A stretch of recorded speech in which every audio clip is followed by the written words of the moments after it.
So I'm inviting up Frank and Claire, who work together at a local church, because we thought it's much more edifying to hear from people who are actually doing this well, rather than us just talking about concepts. So do you guys want to introduce yourselves, tell us where you are, how long you've been there, how long you've been working together? Yeah, so I'm Claire, and we're at St Matthew's, Cambridge, which is about a 10-minute slow walk from here. Well, I cycle, so Okay, yeah. And I have been at St Matthew's for 8 years.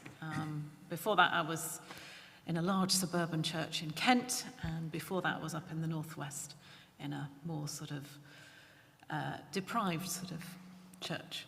Yeah, a bit of contrast. Yeah. Frank Price, as you've just heard, we're at St Matthew's, Cambridge. So I've been there since 2008, so a little bit longer than Claire. We were a sort of church graft from St Andrew the Great at about that time. So you've been working together about 8 years. What does being a team look like for you?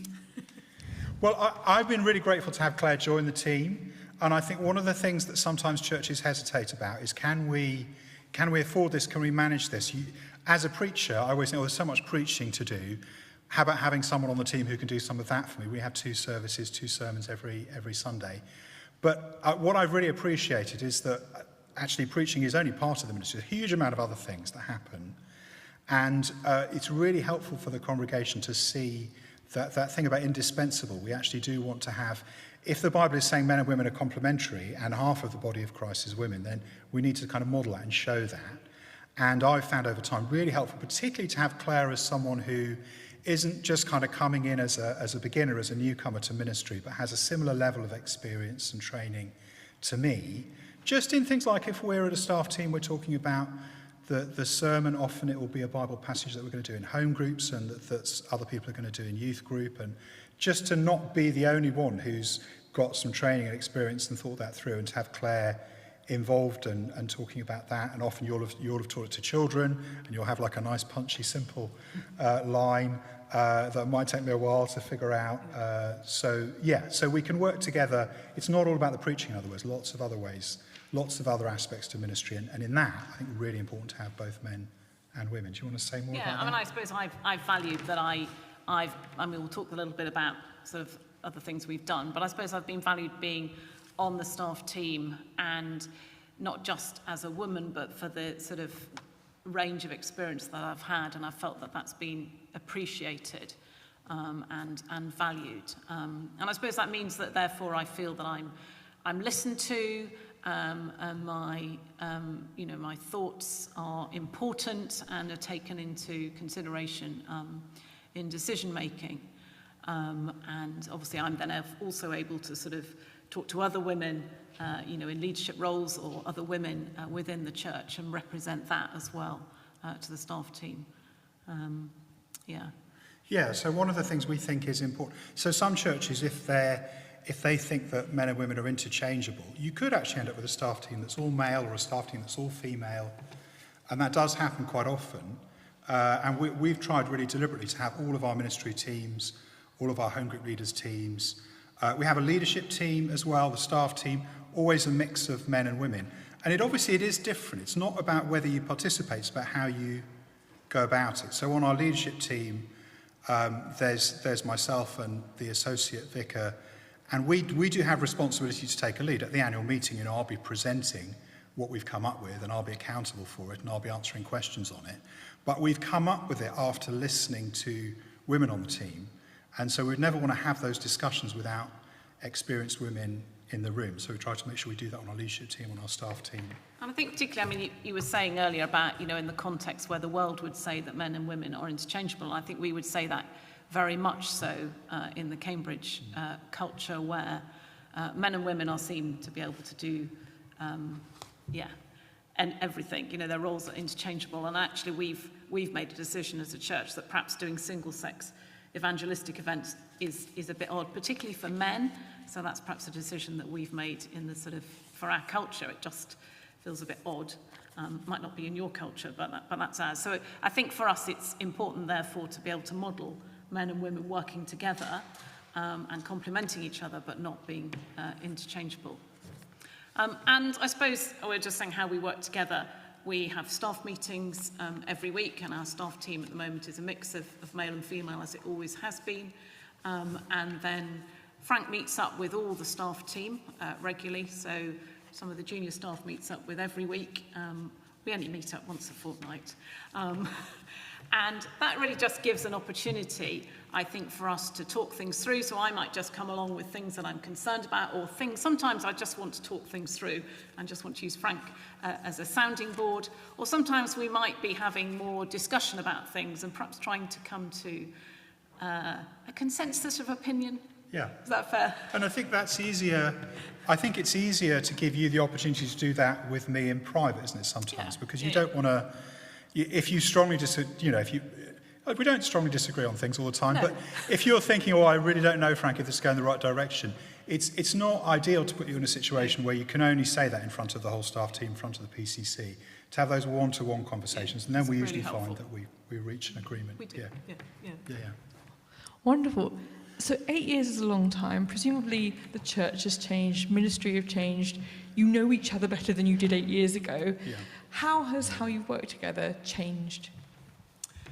I suppose this comes back to what we were saying about the fact that there are not practically specific roles that are male or female. And I think it's been thinking, actually, what are the things that I could take on that would actually free up Frank? So one of the things that I've taken on is I oversee the prayer meetings. So I'm involved, we plan them as a staff team, but I do all the coordinating of them. And I probably lead about 50% of them. I think in COVID on Zoom, I led all of them, which nearly killed me. But anyway, we've now got that better, so I probably lead about 50% of them. And Frank and Tom, our associate minister, would lead the others. So I think that's really good. I think that gives... that's a time when church family are together, and that gives me a sort of visual, visible, upfront role. But we had a bit of discussion. Do you want to say about... Well, about the Bible thoughts. I mean, I would have been happy for Claire to share Bible thoughts. Your understanding of the Bible is great. Every confidence that you do a good job. But I think talking it through, I think you felt, and I agreed, that starts to look a bit too close to preaching. So we don't want to not have women at the front at all. If we were actually going to model that both men and women are participating, I personally, I know some churches do this, I wouldn't want to be, you've just got the male church leader who's just doing everything at the front the whole time. And so we did want to have you doing, we call it leading a meeting, which perhaps kind of implies a leadership role. I would see it more as hosting, or 1 Corinthians talks about women prophesying. You're involved in the meeting, you're participating, you're kind of coordinating things. But the actual, I'm going to tell the whole church family what the Bible is saying, and that can be quite an authoritative thing. So I think we felt the Bible thought I should do those, or Tom. But lots of other opportunities for you to be participating in that. So yeah, we had that discussion. And I think the other area, there are probably other areas have changed, but the other areas we could think about was home groups, really, or small Bible groups. We have 3 Bible groups for women, which meet in the daytime. The other groups are mixed. I have been involved in I'm leading one of the daytime women groups, but was leading one of the mixed groups.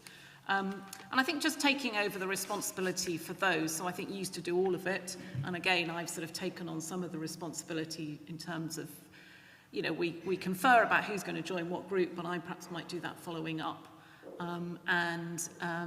We try and meet up with you meet up with all the male leaders, and I try and meet up with all the female leaders once a year.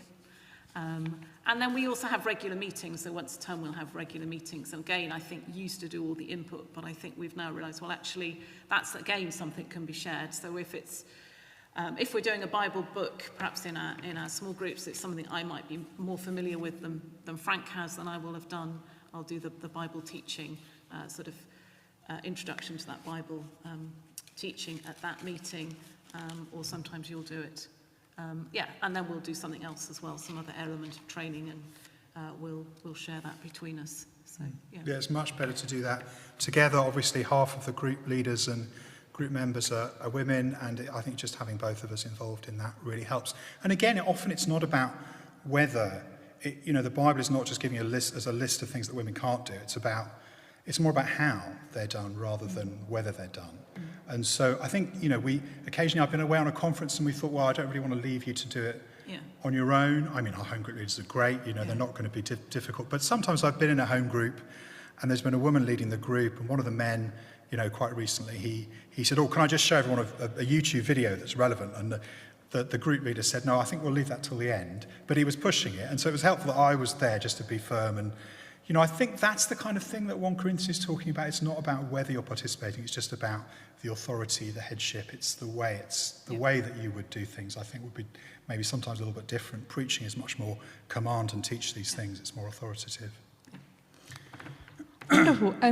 One last unprepped question. How can we, it's not scary, how can we be praying for you and your ministry and the church at the moment? I think probably one of the things that I would probably say is, I think as a church, I think it's been great to have lots of new people join us, and I think Cambridge is quite a multicultural place, and a lot of the new people that have joined and are coming to faith or new into the church, perhaps from different cultures from some of us.